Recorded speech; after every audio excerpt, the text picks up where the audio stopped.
You are listening to Lord Tedric, written by E. Smith and narrated by Alex Freeman. Lord Tedric. Scandos 1, the Scandos of Time Track number 1, numbered for reasons which will become clear, showed, by means of the chronobiograph, that civilization would destroy itself in 187 years. To prevent this catastrophe, he went back to the key point in time and sought out the key figure, one Tedric, a Lamarian ironmaster who had lived and died a commoner, unable ever to do anything about his fanatical detestation of human sacrifice. Scandos 1 taught Tedric how to make one batch of supersteel, watched him forge armor and arms from that highly anachronistic alloy. He watched him do things that Tedric of Time Track 1 had never done. Time, then, did fork. Time Track 1 was probably no longer in existence. He must have been saved by his traction on the reality of Time Track 2. He'd snap back up to his own time and see what the situation was. If he found his assistant Freeman alone in the laboratory, the extremists would have been proved wrong. If not... Freeman was not alone. Instead, Scandos 2 and Freeman 2 were at work on a tri-die of Tedric's life. So like and yet so wildly unlike the one upon which Scandos 1 and Freeman 1 had labored so long. Shaken and undecided, Scandos 1 held his machine at the very verge of invisibility and watched and listened. "But it's so maddeningly incomplete," Scandos 2 snorted.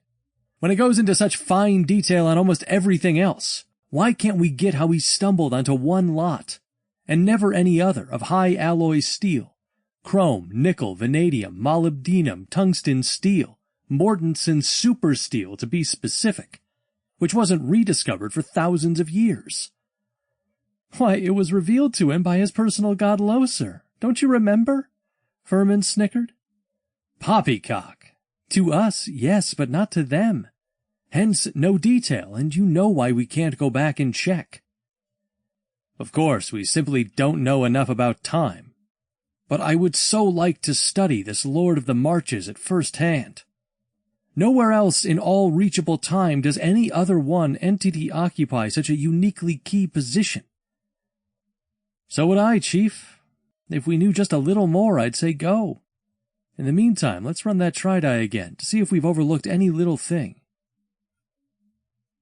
In the three-dimensional, full-color projection, Armsmaster Lord Tedric destroyed the principal images of the monstrous god Sarpedion and killed Sarpedion's priests. He rescued Lady Rohan, King Fagin's eldest daughter, from the sacrificial altar. The king made him Lord of the Marches, the highest of the high. "This part I like." Freeman pressed a stud. The projector stopped. A blood-smeared armored giant and a blood-smeared naked woman stood, arms around each other, beside a blood-smeared altar of green stone. "Talk about being stacked! If I hadn't checked the data myself, I'd swear you went overboard there, Chief." "Exact likeness, life-size," Scandos 2 grunted. "Tedric, 6'4", 230, muscle, just like that. Rohan, 6 feet and half an inch, 190. The only time she ever appeared in the raw in public, I guess, but she didn't turn a hair." "What a couple!" Freeman stared enviously. "We don't have people like that anymore." "Fortunately, no. He could split a full-armored man in two with a sword. She could strangle a tiger bare-handed. So what? All the brains of the whole damn tribe boiled down into one wouldn't equip a half-wit." "Oh, I wouldn't say that," Freeman objected. "Fagin was a smooth, shrewd operator." "In a way, sometimes, but committing suicide by wearing gold armor instead of high-alloy steel doesn't show much brain power." "I'm not sure I'll buy that, either. There were terrific pressures, but say Fagin had worn steel that day at Middlemarch Castle and lived 10 or 15 years longer. My guess is that Tedric would have changed the map of the world.